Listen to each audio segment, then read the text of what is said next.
We are going live. That's what StreamYard tells me, and it tells me that we're live here. So, welcome to the show. Welcome to Marketing Made Easy. My name is Joey Ragona. November 1st already, almost the end of 2022. Can you believe it? But no fret because there's a whole world out there waiting for you still in the last 2 months now that we got to go in 2022 and a whole brand new year in 2023. So, we're talking about marketing. We're talking about building your business in the most authentic, most simplest way that makes your life a dream and profoundly changes your dream clients. That's what we talk about every single Tuesday. Welcome, my friend Scott Vogel, to the show.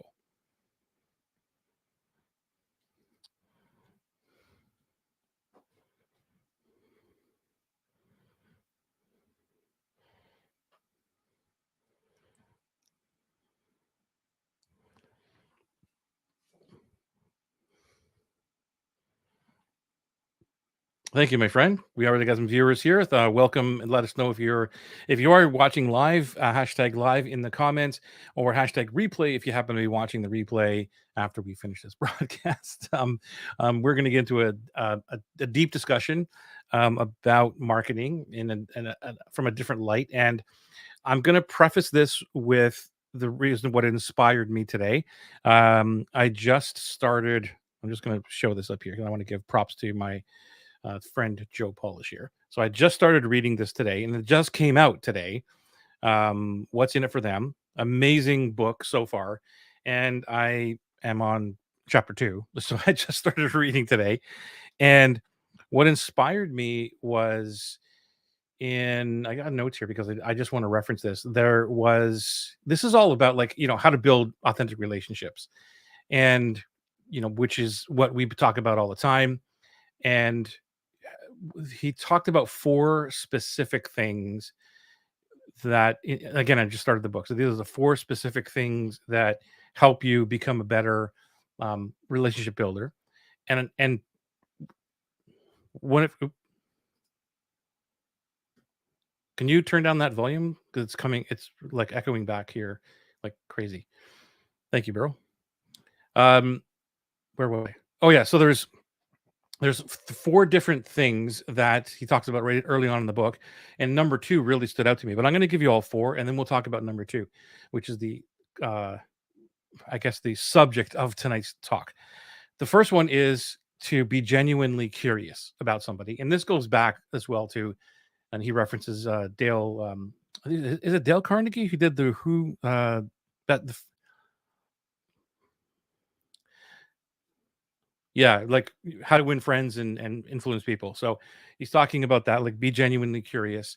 Then the second one is sell yourself authentically, which is what we're going to talk about here today. And number three is communicate versus connect versus escape. And then there's number four, which is touch the suffering point. Those are the four basic pieces of, how to begin conversations, involved with connecting with people. And so number two, as I read through it, really stood out to me because it was like I thought about everything that we've talked about so far in terms of getting out into the world and being who you are. And this is one of the biggest challenges that I find with so many people, that they're afraid to go out into the world and share who they are. And so that's the topic of tonight, which is who are you selling? Who are you selling? And what it means, this is just a download from this morning, and just kind of brainstormed and thought, let's just work it out on air live. What this means is basically, who are you showing up as? Are you showing up as the persona of somebody that you're truly not? Or are you showing up authentically in who you truly are? Which goes back to the superpower matrix and everything that we talk about. So I'll leave it there and hear what do you think about this, and maybe start the conversation there. And anybody else who wants to jump in on this too, just put it in the comments.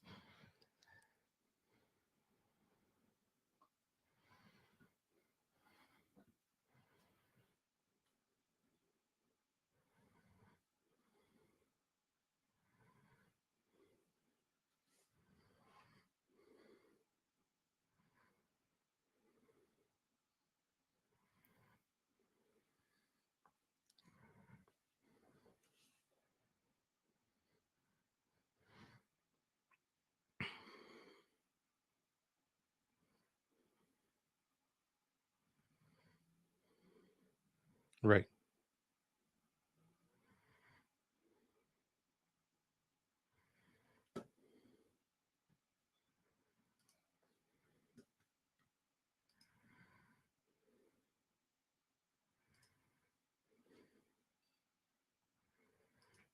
One second, they can't hear you. I got to change the mic God, it was so good too. there.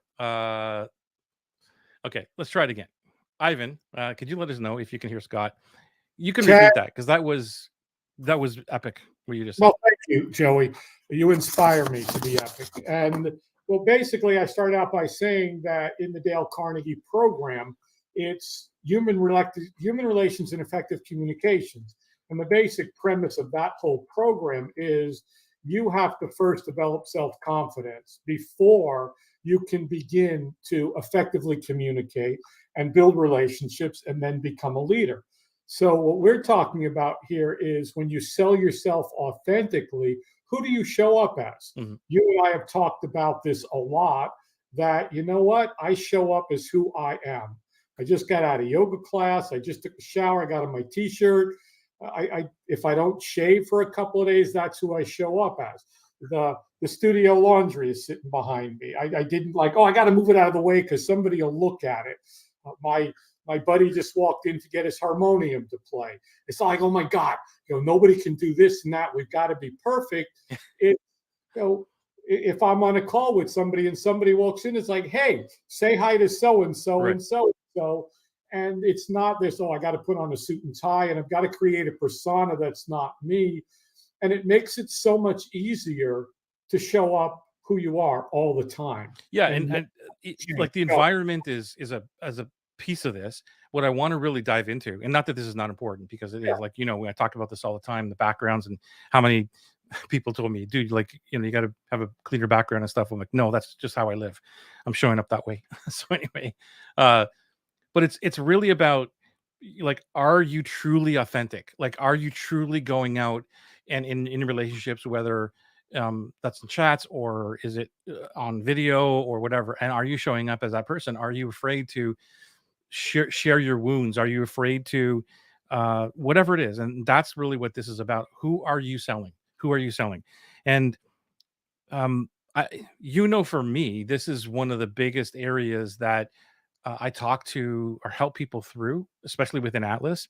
And it's not that I'm better or than anybody else, but I struggle with it sometimes, of trying to really identify what it means to hide, because it's not that I haven't, but it's like I've basically been always at the 80%, maybe even 85%. Like, here's the way I'm, take it or leave it. Now I'm at like almost 100%. Like, I don't think anybody can be 100%, I guess. I don't know.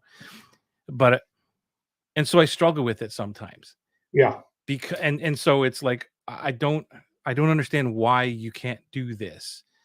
And maybe somebody in if you're watching this now or even the replays, let us know, like, where do you stand with this, and what do you think is important to you, and how much, and maybe if you want to be vulnerable enough to share with us why it's hard for you to show up in the world, and maybe we can help you through this. What are your thoughts? Like, how do you, like, I'll ask you, do you show up as the real Scott?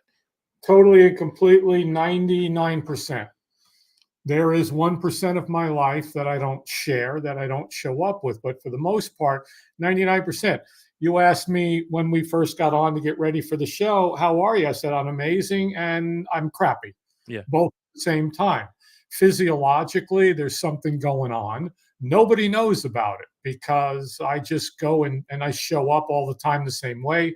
I'm positive, but it's like, how's it going? It's going this, that, dream clients, business. But there's a couple of parts of my life that I'm struggling with. And I tell them about it. It's not like, hey, I'm perfect, I'm great. And I used to live that way in my former life. And it's so much easier to show up authentic. It's like, I talk about the fact that for 2 years, I did almost 7 days a week, 70 hours to build a software company that ended up putting me in debt $60,000. And I had to put it aside and go do something else. And the old me would have been, oh, yeah, I'm the CEO of a software company and that, things are going okay, and not say anything about it. Yeah. Because there's the ego involved. Yeah. And, I think as human beings, sometimes we're afraid that somebody might judge us if we show up authentically, but it's kind of like lying. Well, Okay. let me interrupt you and read this short little passage from what Joe's saying, and I think this will spark a whole bunch of counterpoints. The comments showing it, Joey? Yeah, yeah, we've got Ivan here. I'm not seeing them on in mine. And Depends on the on where they're coming in from, where you're watching. I don't know where oh, Ivan is. He might be on the Facebook page. I don't know if he's in the group, but yeah, well, wait, before you go that, because he might be on the Facebook page, he might be on the Facebook group, he might be following us on LinkedIn, he might follow us on YouTube or Twitter. And if you're watching us live, hashtag live. And if you're watching us on the replay, hashtag replay. We always answer all the questions, whether it's live, whether it's on the replay. And go, Joey. yeah. And here's the group, by the Here's way. the yes. Yeah, You're so not let me put the group in if you ever want to join us inside the group, which is where we have a lot of amazing conversations outside of these lives. Uh, Facebook profile, follow source. There. Thank you, Ivan. Amazing. See, there you go. Thanks for interjecting.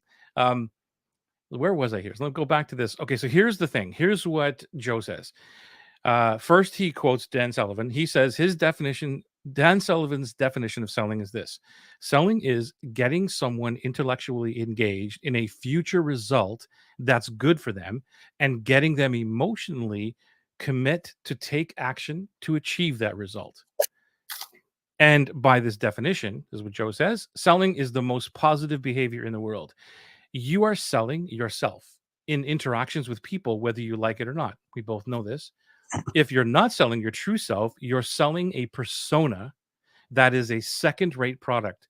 You're probably not very good at pitching. And that is what sparked this thought in my head today to talk about this, because I said, wow, how true is that? The quality of your product comes down to the quality of your product comes down to knowing who you are, being honest about that, and focusing on the other person. And this is when I read that, I'm like, man, this is the transformation that I've made in myself. I know in the last 3 years or so, and have just shown up and said, this is the everything's gone, like everything. So you ask me a question about the business or your inside, you've seen me inside Atlas, and nothing is held back. How does this work? How does that work? Or what's it? And there's no more of like, I don't really know if I should tell them that. No, I tell everything. And here's who I am. Here's um I just answer everything and just show up the way that I am. You know this, Scott. You know me from the outside world and the inside world and the inside the masterminds. Is there anything that I do differently now on this live that I do elsewhere inside private things? no, everything is the exact same. As you said, whether you and I are talking at 9:30 at night on the phone, whether we're in a mastermind, whether it's in Atlas, whether it's on the show, it doesn't matter.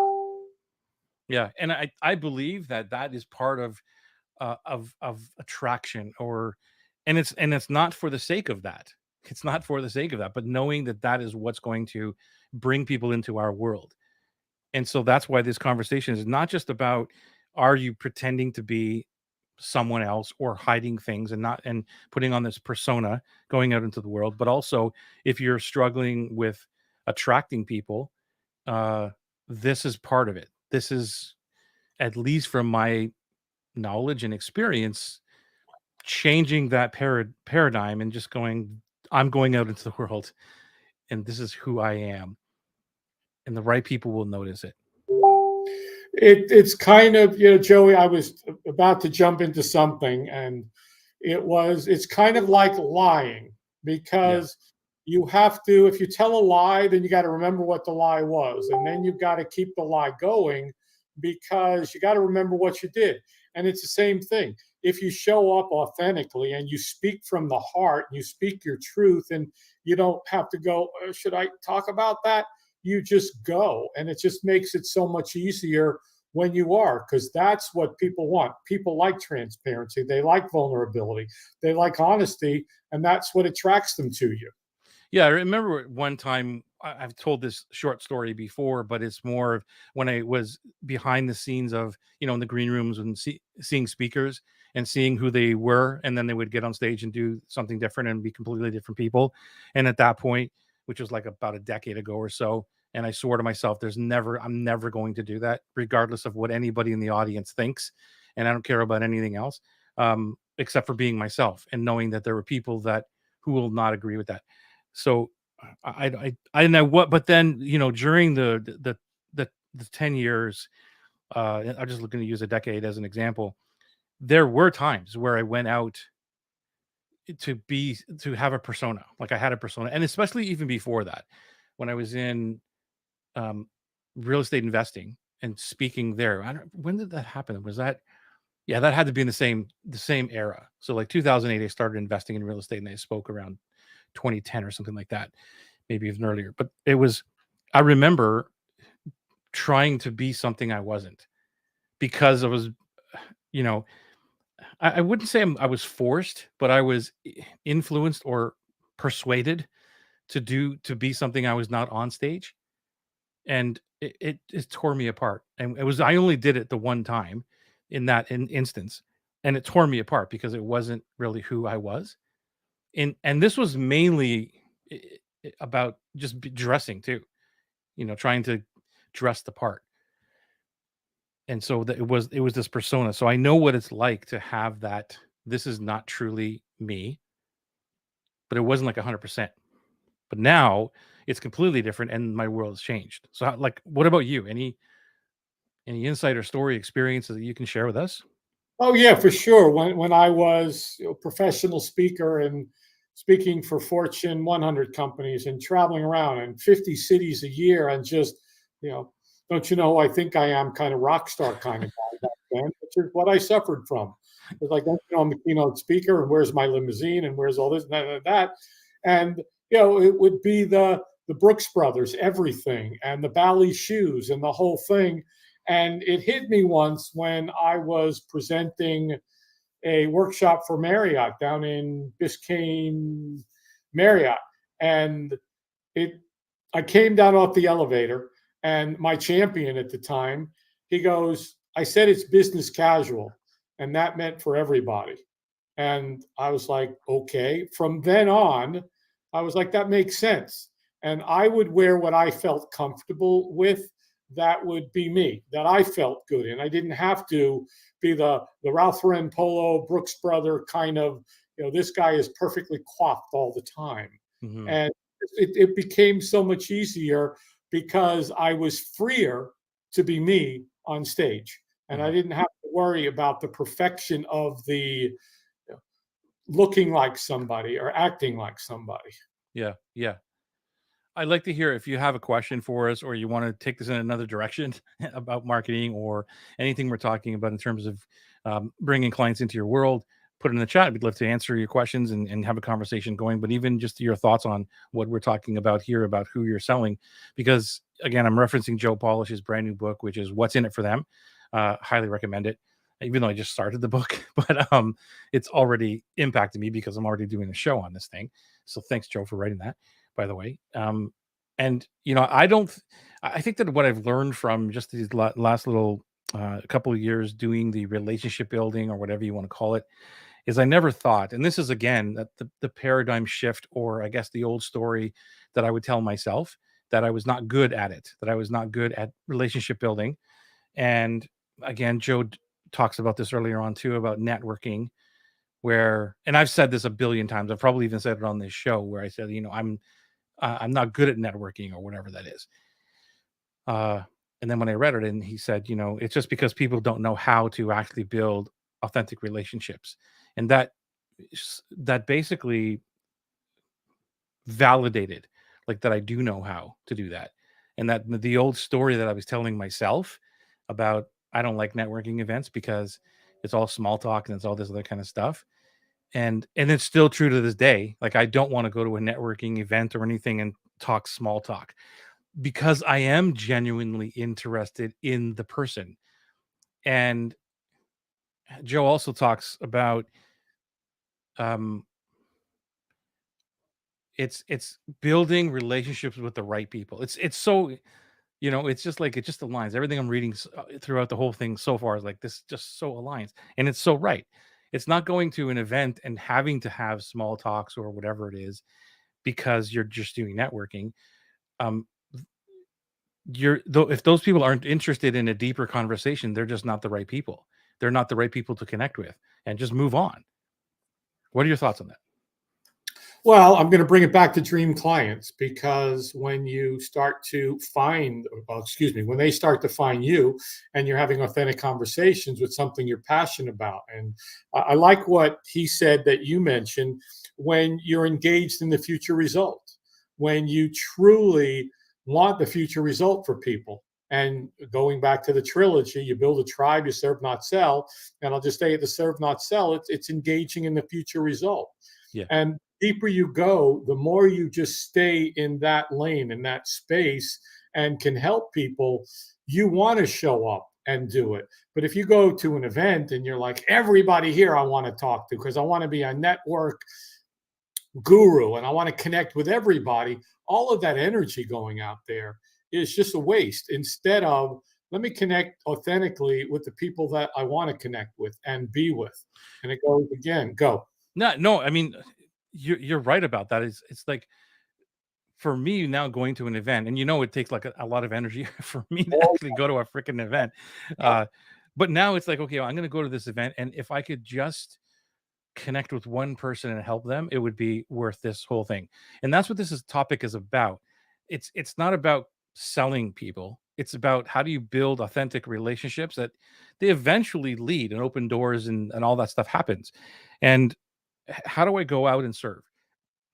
This is what it's about. If you're truly there to serve, and then we'll just use networking as the, I guess, the vehicle in this example, these examples. And you're not, like you said, about going and, how do I get as many business cards as I can so I can throttle them with sales stuff and whatever, or trying to sell my stuff. It's more about, how do I just connect with one person that we can have a deep conversation, and and as long as I serve them, then it was all worth it. That's how I personally approach going out now into the world with other human beings. It's like, how do I just go out and serve those other people? Which goes back to our pillar, right? It was number 2: serve, don't sell. And when I look back at that philosophy or mindset, or whatever you want to call it, it's served me well over the last little while, because those relationships, I think, well, not, I don't think, I know, because they tell me, people tell me that they can feel that the energy is completely about them. And that's what Joe's talking about. Like, when you're building relationships, it's always like, always thinking about, how can I help them? What's in it for them? That's why the book's called What's in It for Them. And I shared with you right before we got on, there was somebody posted in Kajabi. They were looking for a copywriter in the health and wellness space. And I jumped on a Zoom call because he reached out to me and said, a couple of different people sent me your name. And I was like, great, let's get on. And I basically had told him that, it's the Atlas philosophy, that I think you're going in the wrong direction. And I think that rather than trying to do this and get 1,000 people into your membership and this and that and all, and he said, I'm focused on these 4 things. And I said it back to him, you're focused on those 4 things. And he heard me. And then I said, why don't you sit with this? And I was like, there wasn't any sell. It was like, look, if at the end of this call, I can help you to make some good decisions right, that help you improve the quality of your life, I'm good. And right. again, I didn't reach out to him. I didn't send him an email. And he reached out to me like a week later and said, I'm still thinking about what you said. And I'm like, great. When you finally get to that point, I'll kind of make some suggestions. And the first one's going to be, go join Atlas, because now that you've chain of beliefs that you kind of believe that this is the way to go, then go talk to Joey. Yeah, And it's thank you. the same thing once you kind of hit me over the head enough times where I was like, okay, I'm going to focus on what I love, and I'm going to dream business, dream life, dream clients. And, now it's like I'll be somewhere looking at something and say, maybe you should do this and this. It'll help you out because, and they're like, well, thank you very much. And Right. then it'll be like, well, what do you do? And, Yeah, yeah. and it just not the whole marketing bot thingy to get them to where you can make your pitch. And it was just a simple thing, which is the dream client statement is what I do. And they're like, holy crap. So you mean you can help people that I associate with to do this thing, which engaged in the future result? And I'm like, yes. And that was it. And she was like, well, I'm going to a yoga retreat for 2 weeks. Let's talk when I get back. And that was it. It wasn't like, well, let me follow up with you and when's a good time to get back to you. And it's just out there. Yeah, And yeah, the more of this we put out there authentically, it's like we talked about with prefluence. It's just getting out there authentically and serving.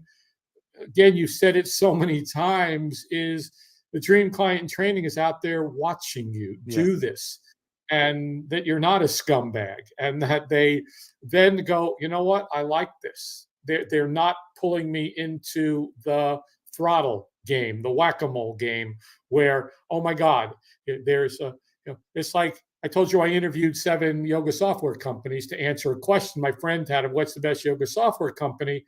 And I'm now in their email sequences. I didn't ask for that. All right. I asked to do was get some information, and now they're selling. And now they're, well, if you join this, you can get this, and you can qualify for this.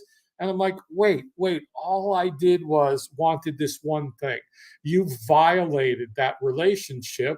And I'll give you another example, whether it's relevant or not. When I went and booked them, I booked them with my email. And of course, they required a phone number so they could text me. And everybody emailed. One guy called me. I'm like, I didn't give you permission to call me. And you violated, I don't even pick up my phone. And you violated my private phone number. And, so that sits in the back of my head. And when we do these little things to try and be salesy or sleazy or whack-a-mole or throttly, new words tonight, that sits with people. They don't feel right. And when dream clients come to us, they tell us that you didn't do that all the time. You do this. I love when you do this. When you say to someone, well, how did you get into Atlas? Yeah, Did I do that? And they're like, no. It was the same with my dream client. And by the way, that you know, when you get with dream clients and you just love showing up with them, it just goes to other things. Anyway, one last thing about this company was after I finished the demo, and it's like, well, when can we book the follow-up call for the sales guy to try and beat you over the head? And I was like, I don't know, I'm busy. It's like, well, how about next Tuesday? I'm like, okay, fine. And then in the confirmation thank you email, they had, just for participating in the demo, you get a $75 Amazon gift card. And I'm like, cool. And I responded and said, I'm just curious why you do that. What's the philosophy behind it? You and I, we want to know, why do people do things? And it was like, oh, it's just a thank you to say, just to say thank you for getting on the demo. I was like, cool. I said, by the way, I never got it and did not receive a response to that. I canceled the appointment today just because I don't feel like talking to them. I don't think, and so nothing about the question I asked, which was, well, what yeah, happened? But, well, when can we reschedule? I was like, I told you I'm in the middle of getting something going with my yoga client. And it's still like, well, when can we? So they don't listen. And when we don't listen, because it's always our agenda and we want to get them into the next stage in the learned sales process, they feel it. And you might end up making a sale, but you're not going to end up like we're talking about, full circle is building the relationships by showing up, selling as your authentic self. Go. yeah. I mean, you said so much there to unpack, and it leads into what Ivan is asking here, and about like the discovery calls and things like that, and to answer, I'm going to answer your question, Ivan, from one perspective, because there's a million perspectives here, and context matters.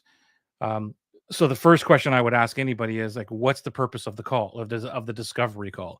And in my case, and I'm just speaking from my perspective, a discovery call with me is never a sales call. It never is. And so the result of the call for me is, did I serve that person? That's Mhm. all it is for me.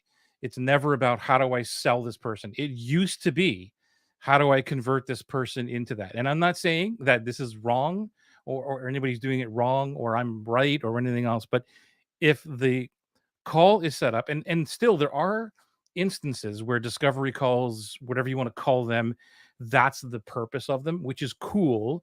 If the what happened before and all that kind of stuff, they're knowing they're getting on the call for that reason, or whatever it is, it's all up front.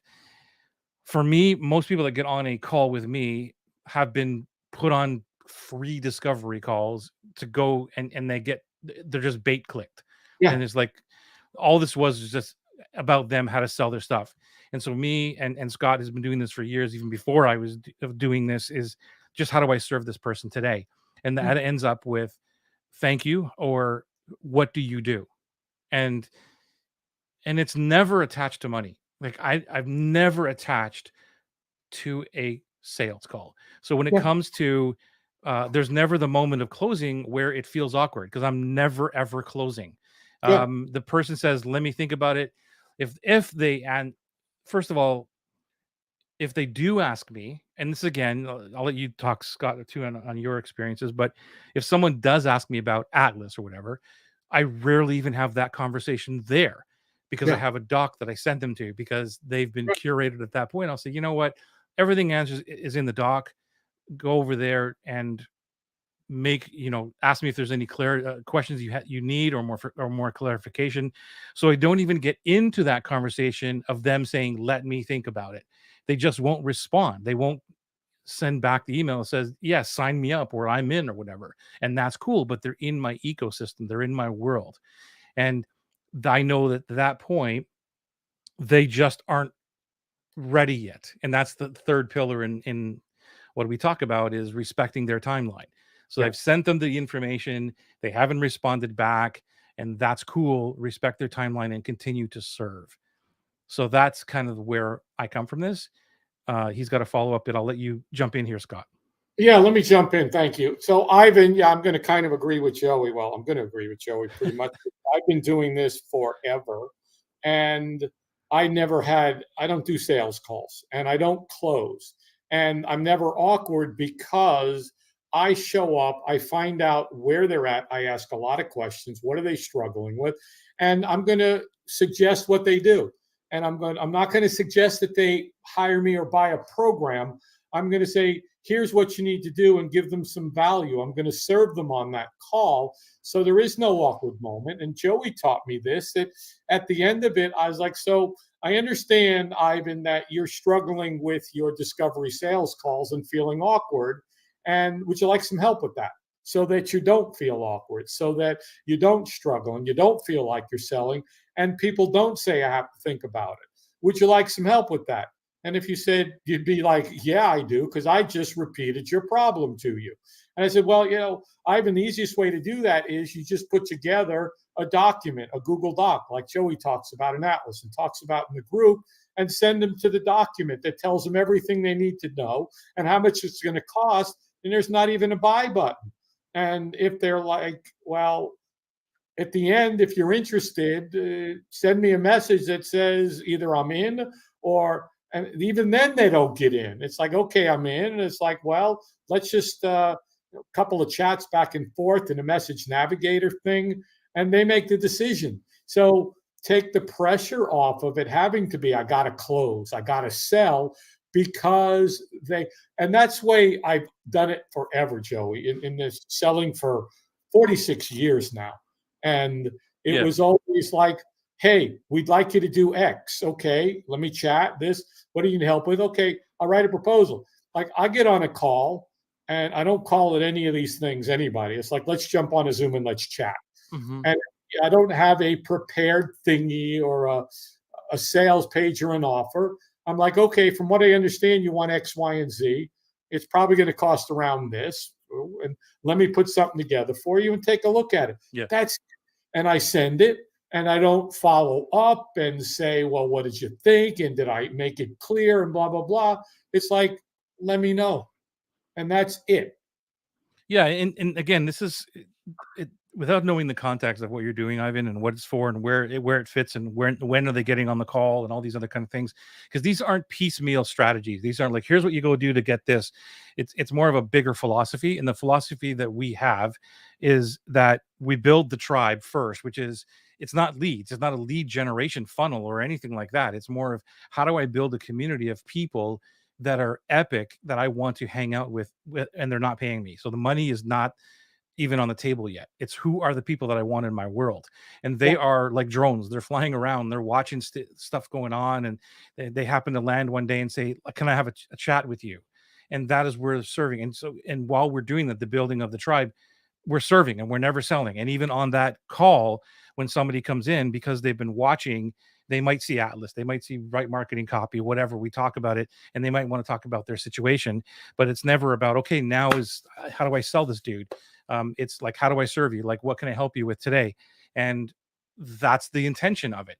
No, because they're already in my world, and whether they make a choice to move ahead with a paid situation after that on that call, um, may or may not happen. But then they just go back into my world and just start hanging around. And when they become comfortable, that's how it works for us. And then there's respecting their timeline. So it's the context of what you're asking. So it's not, like I said, for me, it's rarely that I get on calls anymore.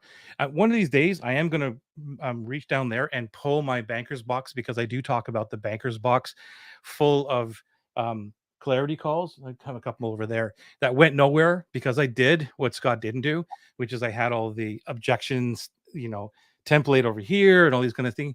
And literally, I have a banker's box down there. One of these days, I'm going to show it to you to prove it, yeah, but but it went Joey, nowhere. yeah, Joey. So with Ivan, it's like when I am on a call with somebody, I am selling them without selling them. Yeah, and that's I what this is about. Like, who are you selling? So Right. I mean, yeah, I'm talking about, like, for example, Ivan, in my conversations, it's like, well, when I engaged with XYZ, I was able to help them do this when we that. In my program here, I'm able to help them do that. Then they know I have things that. And at the end of the call, it's simple. Would you like help with that? Because in his follow up, he said they don't know they can hire me. Obviously, there's no way on a half hour, 2 hour call right. that I can help somebody. It takes a long time to get them, but they get a sense of, I want to hire this person. They Yeah, ask you.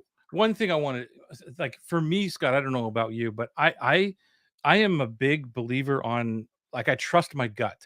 So, like, when we're talking about this stuff, and you see me talk about this in Atlas a lot of times too, because even though we're telling them, like, here's what I do, or here's what's it's not a standard 1 2 3 step, right? It's like, if you don't do this, you're going to screw it all up. And so I want to make sure that, at least from my perspective, that this is, it's always about a feeling. So even though I might say, even though in the message navigator has the end piece of, like, would you like some help with that or whatever, it's not a 100% thing that happens, because the only reason I'm saying this is because I find it, when I taught some of this stuff before, people would take what they wanted to take, and they didn't take the entire philosophy about serving, like, all these things, and just pick out the one thing. And, well, I did that, and that still doesn't work, right? And so it's for me, I think the most important piece is, am I speaking to the right person, and what is the intention of this call?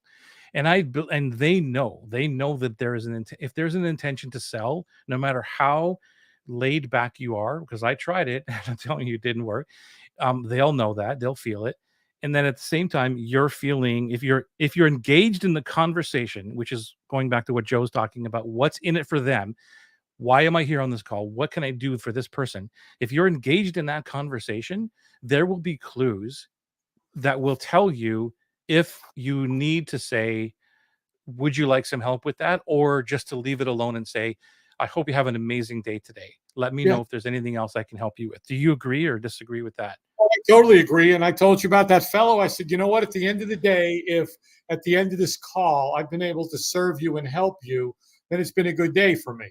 Right. He came back to me. It's like, I'm still thinking about it. I'm this Amazing. and that. And if we do our jobs right, to feel awkward about closing the sale. You take the awkwardness out, and like you're saying, it may not be, would you like help with that?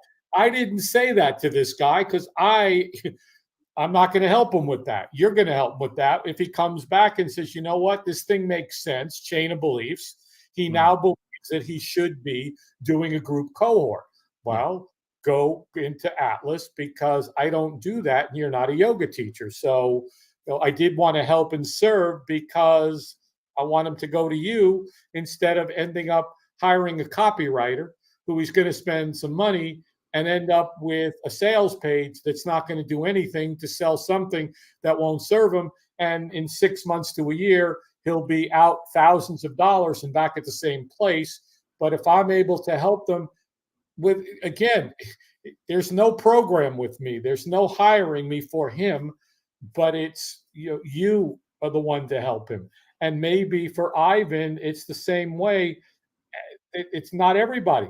When you can truly help a dream client, they know it, and they're going to come and say, "You're the only one for me because I love what you do. I love how you do it, and you speak my language." And my whole career, that's the way it's been. There's a couple of people in Atlas that I sent to you because they were like, "Can I hire you? No. Can I buy your stuff? No. Can I see your pay? No." Because I'm not the one for you. I wanted to help serve you because I knew I could help them with something, but I don't want to sell them something. Right. And I think that just to pick up on as well, um, the document thing. This is again not just like a strategy, like a different way of doing things. The only reason that the document or works for me, Ivan, and anybody else, and this is for everybody listening, is that um, by the time someone gets on a call with me, they are pre-sold. Pretty much 9 out of 10 people. If I had 10 calls, 9 of those people are already pre-sold because of what I just told you, that they've been hanging around in my world for a good number of months, 6 months, 18 months. And I've proven this. I've seen this happen where somebody buys Atlas and I'm like, who is this person? And I look back at of when they came into my world and it's basically 6 to 18 months and it's uncanny. There's the odd person who comes in and buys right away. But that's not the point. The point is the document is only it's not really a strategy. It's only just for them to take time to learn what it is that I'm doing on their, again, respecting their timeline, and so that I'm not on that call selling it. And even though they ask me questions about it, I won't avoid them because sometimes they'll say, "Well, how much is it?" And I'll go, "Well, it's in the doc, but I'll tell you exactly here's how much it is." And but they never really freak out like they used to freak out. Holy crap! Like that's I can't afford that, or maybe when I get like those conversations have completely changed because of the pre-selling, because of what we're talking about here. Who am I selling? I'm selling me and who I truly am. And if you agree with me and you like my vibe and who I am and what I stand for, then there may be an opportunity for us to work together in the future. And so getting somebody on a call for me is all about that. Is all about what happens way before that. I was on a call, I don't know, 4 or 5 months ago, and I spent like an hour and a half, and then I did a follow up call and spent another hour. And basically, it was kind of talking to them about how I think they should do it. And then it was like, how much? And it was a big price tag. Yeah. And I told them, and they messaged me back a few days later and said, well, this isn't the direction where we don't want to go in. We're going to go in another direction. But thank you so much. You've helped us. Now, I don't know if they may come back one day. I don't know if they might tell somebody. I don't know if they just may succeed wildly doing what they're doing. But that's okay. Yeah. So I'm going to read what Yeah, I you've was just got. going to ask you if you can read this one. In my calls, I offer tons of help for free. I draw them a personalized business strategy. Most times they are very happy and impressed with the ideas they just learned. But then sometimes they say, but how do I make this happen? I don't know how to do all this stuff. What would be the proper way of continuing that conversation? Well, to me, it would be, how do I make this happen? I can help you with that. Yeah, that's where the would you like spell with that comes in. I know you, but guess what? I know how to do all this stuff, and I can help you do exactly what we talked about. Would you like my help? Yes, no, okay. That's it. There's no, well, I can help you, and I have a program, and it costs this much money and this and that. Would you like to sign up today? It's like, yeah, I can help you definitely do exactly what you just told me. And I would repeat it right back. Yes, Ivan, I can help you overcome the awkwardness and not be selling and show you exactly how to answer the question, how do I make this happen? And what do I do with this stuff? So, And he says that, okay, so what happens after that, Ivan? Like they get to that point, then what happens? yeah. So if you're bringing them to that point, um, yeah, just let us know what happens, and then we'll help you through to the next step. But for those of you that may have just joined us or watching the replay, this evening we're talking about Joe Polish's new book that Joey just got into. And it is called what, Joey? What's in it for me? What's in it for them? What's in it for them, as opposed to, which is, Here it is. Like, let me. As you continue on, I'm going to pull up the cover. like, it's like, the famous radio station, WIFM, what's in it for me, that we have to talk about that. And you did mention when Joe was talking about Dean Jackson, when you truly are engaged in a future result and all you want to do is help people to the point where if what's in it for them. Is that like a physical book? Oh no, that's on it's on my iPad, man. Like I got 1,000 books on my iPad because I like to digitize them and take notes and stuff. I like to do that where I like the physical book. So do I, man. It's just that yeah. No, you geek out because then you can put it into your thing and your program and your this and your this and that and access it and link to this. But I do have a fancy scanner that for my physical books actually. So sometimes I buy the physical book, but most of the time I'm buying the. So I skip a step because here, look, I got these two books right here. I just scanned them. These two, like one of my favorites, Purple Cow, and then Persuasion, right? Persuasion. Yep. I just scanned this guy in. Anyway, that's a whole other topic of discussion.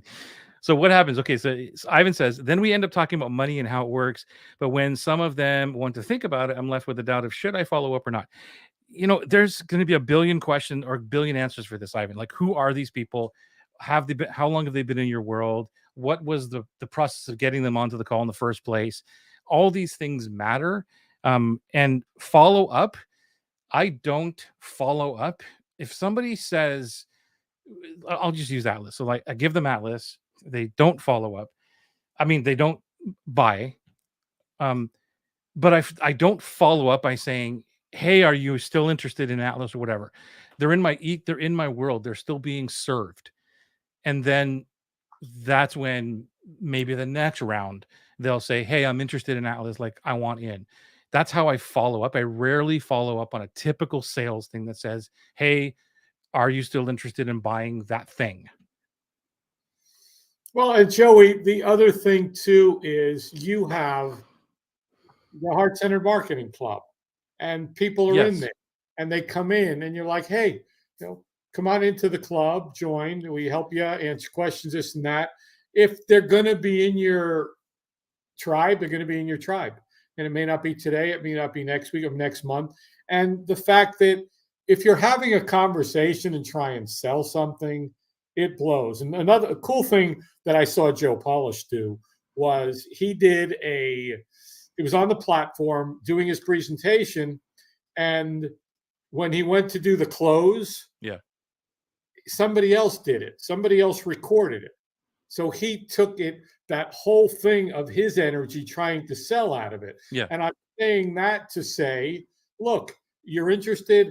If I try and sell you, even if I'm like, yeah, it's $25,000 for me to do the project, it's like, well, what do I get for that? Then I got to start like, even if I'm not selling, I have to sell rather than creating, as you taught, Joey, and you teach, an incredible document that is an invitation, not a sales letter, but an invitation. It's like, look, I outline everything in here. Go take a look at it.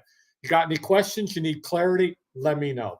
And that's it. Let me pick up on that too, because to answer Ivan's question, I didn't really tell you the truth when I just answer that I never follow up.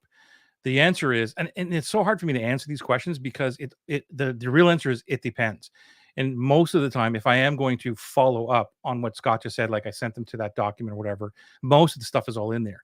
And depending on that energy that I had with that person, or how that conversation went, because I don't have a billion conversations. I'm having a handful of so I remember what's happening. I'm very engaged in in the person's conversation, where they are. I take scrupulous notes and everything about what's going on with the conversation, all that stuff. So then I might send them an email afterwards and say, was there anything that I didn't cover, or that you need a little bit more clarification on? Again, I'll ask the same question. And that's the only email that I will send. And again, I don't send it to everybody. So out of 10 people, I might send it to 2 of them, maybe. And that's it.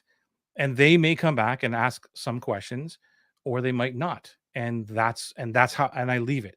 So if they answer, obviously I'm going to have a conversation going on, which opens up the conversation even better. And then guess what I do with that information, if they're asking me more clarification questions? Have any idea, Scott, what I do with that information? I have no idea. I put it into the document because they're obviously asking me questions I haven't covered. I know. I wanted you to say it. Yeah. So anyway, for anybody watching, like these conversations are always important. So so that's why your document eventually becomes this resource that people will, and this happens to me every time, will they'll say, like, this is exactly what I need. It's like you're speaking to me. And it's like, yeah, because you told me exactly what you're looking Well, for. again, Joey, I've been playing with Ivan tonight by just reading his words and giving them right back to you. Hey, Yeah. if there was a way that I could show you how to not be awkward, how to not have to sell, and how to get people to take the next step without pressuring them at all, is that something that you'd want to know about? You'd be like, yeah, that's exactly what I know about. Why? Because it's exactly what you wrote. And yes, you put it in the document, you put it in your copy, and it's you go into groups, Joey, like you talk prefluence, and what are the biggest challenges, struggles that most people are, and you go into doing all of your research, and it's like you write the languaging, and then you keep changing it as you learn more and more and go deeper, which is what you and I've been playing with for the last 3 years. Yeah. This is a great question, Ivan. Uh, the document that I'm talking about is a sales letter per se. It's like, when you go to a sales page, but it's in a Google Doc for the way that I use it. But it's focused on them. It's still selling my program, but it's not about the program. The program is, I tell this all the time. I say, like, the program is the kind of the by the way. Do you have all these problems? Here's the thing that I can help you fix, or here's the oasis, the dream island I can get you to. Da da da da. If that's you, by the way, it's called Atlas, and we do 12 weeks together. And like, it's kind of like it's an afterthought. My program is an afterthought, where most people try to sell the program. Like, here's what you get. Here's 12 weeks with me. Here's this and that. Nobody cares about us. Nobody cares about the program. If they could get the result without the program, they would. They would actually want to push the magic button. And we have to realize that anything that we have, a product, a service, no matter what it is, whatever you're selling, who's ever listening to this, whatever you sell is an obstacle for them to get the result they want. And if you understand that and make that obstacle easy and simple and engaging and transformational, something that they want to engage in, your life will be so much better. But it all starts with, who is that actual person that I'm bringing into my world? And do I care enough about that person to have the conversations and not a sales conversation? So I kind of went on a tangent on that one. But the document is about, here's all the things that I know about you. And here's what I can get, what I believe you want in your life. And here's basically how I do it. Would you like to join us on this journey? That's what the document is. So it's a written sales letter, basically. Joey, let me just re-emphasize what you just said. It is a sales letter. I don't care what you call it, an Yeah. invitation sales letter, but it's just a letter you'd write to somebody. It's not all this fancy sections and this and pictures and Johnson boxes and blah. It's like, look, I got a 12-week program. It's called Atlas. And here's what I do. And here's what I cover. And here's all the things. And here's what it's going to do. And here's how it's going to help you. And that's it. It's not this, I gotta. Yeah. Thank you. Carol Ann, by the way. Like, And Ivan, this is a great question. It's not tailored to everybody else, except they feel as though it is. right. Like that's the brilliance of it, because your dream clients, if in our world, that we're talking about people that we would consider best friends, and we're only having those people in our world, people that we would spend the rest of our lives with on a deserted island, and that's it. So those people are all the same. They're like our best friends. So the conversations are going to resonate, and that's why when I ask the question of was there anything I missed or forgot to talk about, and then they ask me like, oh crap, let me go put that in, and I know that that person is actually speaking for 100 other people who Joey, haven't reached out. as you were saying that, I'm not a sports person at all, Yeah. but it reminds me of sports in that if you went to a stadium to watch the whoever's play, and on whatever side is all the fans for the the New York team, and on the other side is the fans for the San Francisco team. Everybody on the New York side team, if I put a commercial on about watching the game for that team and the quarterback's name and that, I don't have to tailor it. They all are like, yeah, this and he did that and this and the other thing. My dream clients are yoga teachers who want to transfer their life's work online and share their gifts with the world. So when I write copy for them, it's about the freedom to do this, and and they're all talking the same language because they all want the same thing. I'm not trying to say, well, Susie only wants to teach in community centers, and Sally wants to do an online program, and Julie has her own yoga studio, and she wants to. No, if you want to do this, this, and this, so the language, as we learn from our dream clients, they're all talking the same thing. It's like a concert, too. If you go to your favorite artist concert, everybody in that arena, when the favorite song, everybody sings that song because they all know it. Nobody has to say, oh, if you don't know the song, here's the cheat sheet. Yeah, cool. That's such a good analogy. And then what just sparked another idea or thought here about how many people have actually told me, and this is going to relate to everybody. So somebody's told me, I bought Atlas, or I loved the story. I loved Kay's story. I watched Esther's transformational story, whatever, and it drew me in. And the reason I'm telling you this is it's not, it has a little bit to do with the case study or the testimony or whatever. But if you look at all of those people, they're all the same. They're all the same people, just like you said, Scott, that your yoga people are the same. They're speaking the same language. So that's where it all begins, Ivan, and anybody listening, is that if you if it resonates with one dream client and two dream clients, it's going to resonate with other dream clients that you don't even know or have met yet. So it's like put your energy into who are the people first, and being that authentic person, because I'm going to bring it back to like the whole what we're talking about here is showing up who you are, so you don't have to pretend to be anybody else. And you're by showing up, and then when you show up later and you forgot to put the persona on, you're like, people are like, whoa, who are you? Like you don't want any of that. So that's cool, so that people already love, respect you, and they enjoy being with you. But then if you're only focusing on those people, then all your energy goes into just epic conversations on what's in it for them. How can I learn more about them to serve them in a better way, in a faster way? All of that. And all of this stuff comes back to you in language and questions about, and then the discovery call becomes, well, that didn't convert. Well, that's fantastic, because well, maybe they asked you some questions that you never really thought about before. Like all of this is learning. And then it goes into the end result, which would be your sales letter. And again, it's not the sales letter with click here, buy now, discount, blah, blah, blah. It's none of that stuff. Like there's not even a buy button on it. And Here's what I got. Here's what it's going to do. Would you like it? Kind of yeah, like brand it's 3-minute rule. yeah. At the end of the day, would you like to join us on this journey? Here's what I'm willing to do for you. But that is the last thing. The last thing. Yeah. Let me see here. What do you got here? Oh, thanks, Caroline.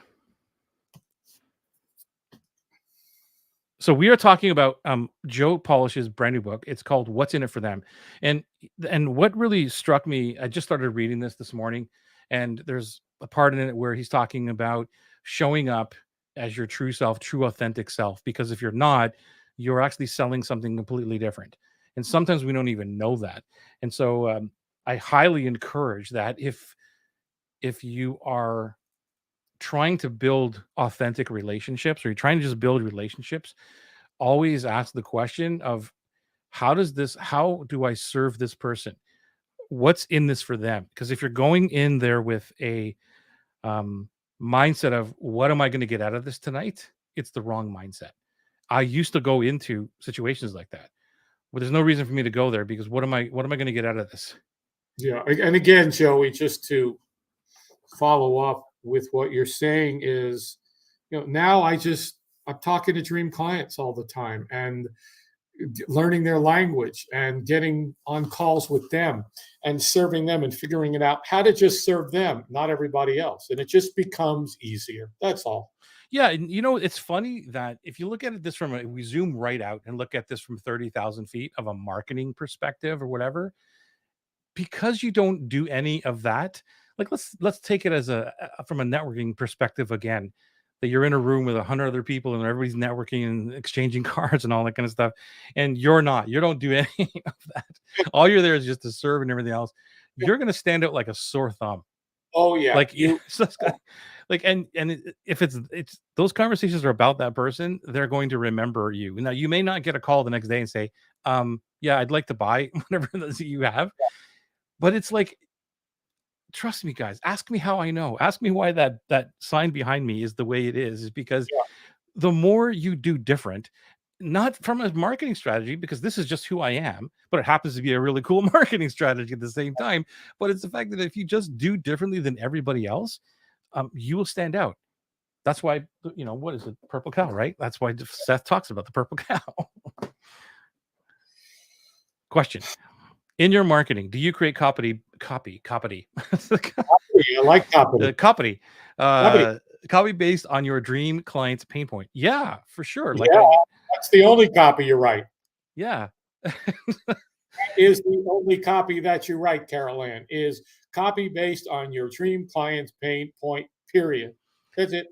I'm going to let me see here. I got the notes here that I've just taken from Joe, and here's something I want to point out to you, Carol Ann, and everybody listening is okay. So Dan, this is what a quote from Dan Sullivan. Dan Sullivan says, "Other people's bad news is your good news. Other people's bad news is your good news." Yeah. And Joe talks about, again, this is just the beginning, is suffering a bad thing. So we are focusing on people's suffering, but in a good way. We're not we're capitalizing on it, I guess. We're making money from that, but it's not like we're sticking the knife in more. And but it's we have to be there to understand them in a way, understand their suffering.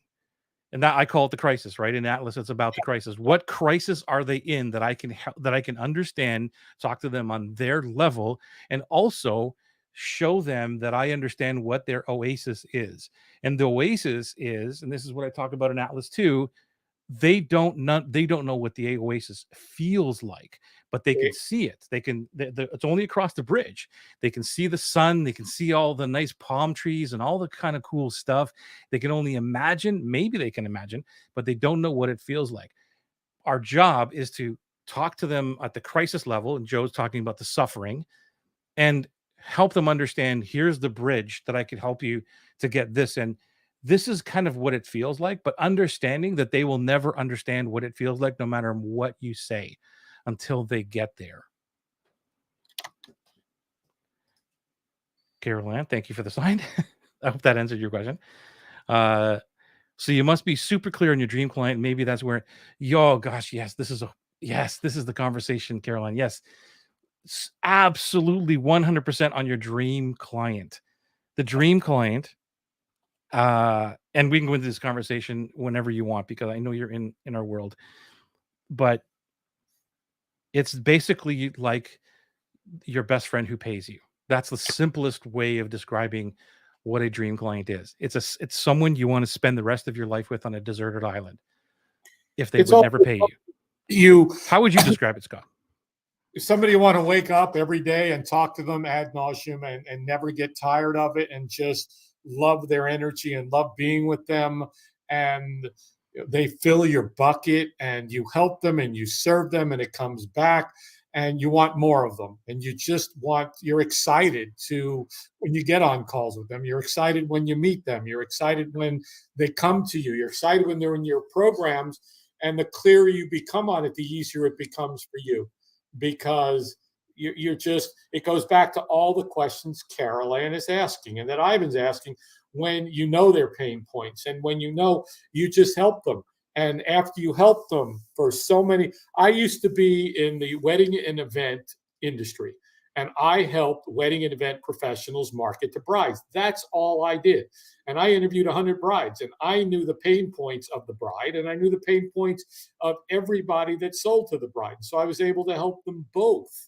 And that's all I did for like years. And it became so easy because every time I stood in front of an audience of new people who are wedding professionals, I could tell them the exact same thing. Here's exactly what the brides are telling me. So the deeper you get into your dream client and their languaging, you never have to change it.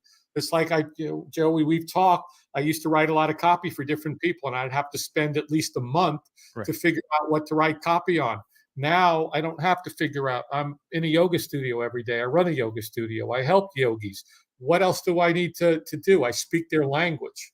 This is a great question, Ivan. I love you, man, for asking this question. So this is I could talk about this for forever. All over the net for you, Joey.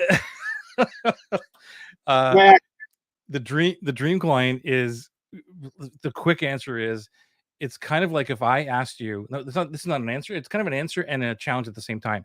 If I said to you, okay, your job tonight or the next week is to go out and pick a brand new best friend. If I gave you that challenge, what are the things that you're going to look at? What are the personalities? What are the moral values? What are things that you're going to look at? That is what a dream client is. And the money is important. It's at the last piece. Like, okay, they are this person. Here's who they are. They like Bugs Bunny cartoons as well. They whatever, like they are like your best friend, and they just happen to pay you. That's what a dream client is. And there's two schools of thought about this because I grew up in an environment where I had my dad's dream clients or clients were over our house all the time. And there's two schools of thought. You can't be friends with your clients, or you can. And I come from the world with, yes, you can be very good friends with your clients, and they know the line when it goes from friendship to now we're in the business mode right now. And so that's how I approach life right now, that every one of my clients right now are friends that I would invite over for dinner, for Christmas, all that stuff. That's what a dream client really is. And it has nothing to do with money. The money is the by the way. Oh, and by the way, they just happen to pay me because we have epic conversations. Excellent, Joey. Love it. Love it. Smashed it. Yeah. So go out, try and find a best new friend, a best new friend, and write down what are the things you're looking for.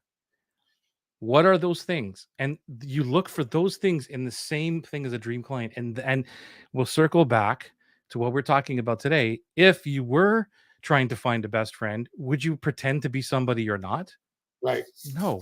You're going to show up the way you are, because that's what a best friend is. That's when you get together and only your deepest, darkest secrets are shared with the best friends. They know you inside and out.